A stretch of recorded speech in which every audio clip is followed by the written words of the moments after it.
انت عرفتي ازاي ان انا هنا؟ حد غيرك يعرف؟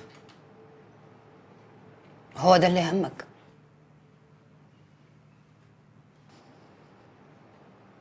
كنت ناوي تستخبى لحد امتى؟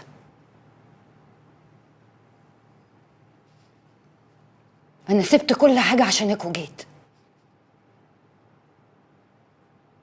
نزلت مخصوص عشان ادور عليك. رحت المباحث ورحت النقابه وعملت مؤتمر صحفي وقلت لهم جوزي اتخطف. والموضوع مش زي ما انتوا فاكرين. سليمان عبد الدايم هو اللي خطف جوزي. وانت كدبت علينا كلنا. واولهم انا ولا فارق معاك. وانا كنت فرقت معاكي زمان علشان تفرقي معايا دلوقتي. ما تتكلمش عن حاجه انت ما تعرفهاش. انت كنت في كوما ومش دريان بالدنيا. ما تعرفش انا اتعذبت قد ايه. يوه، هنرجع تاني للاسطوانه المشروخه بتاعت انا اتعذبت وانا ضحيه والكلام ده. يا ريت تسكتي وما تتكلميش خالص. اسكت ليه؟ هو انا اللي سبته في المستشفى مرمي بيموت وهربت وسافرت علشان مستقبلي؟ ولما عرفت انه عايش كان بالصدفه؟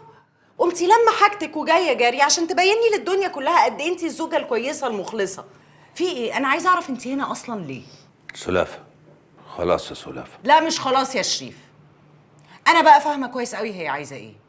حضرتك عايزه تحطي اللي عملتيه زمان قصاد اللي شريف عمله عشان ما تبقيش عايشه باحساس بالذنب. لا، حضرتك بقى لازم تفوقي لانك محتاجه عمر فوق عمرك عشان تكفري على اللي عملتيه مع شريف. سلافة، لو مش قادرة تمسكي نفسك سيبينا لوحدنا من فضلك.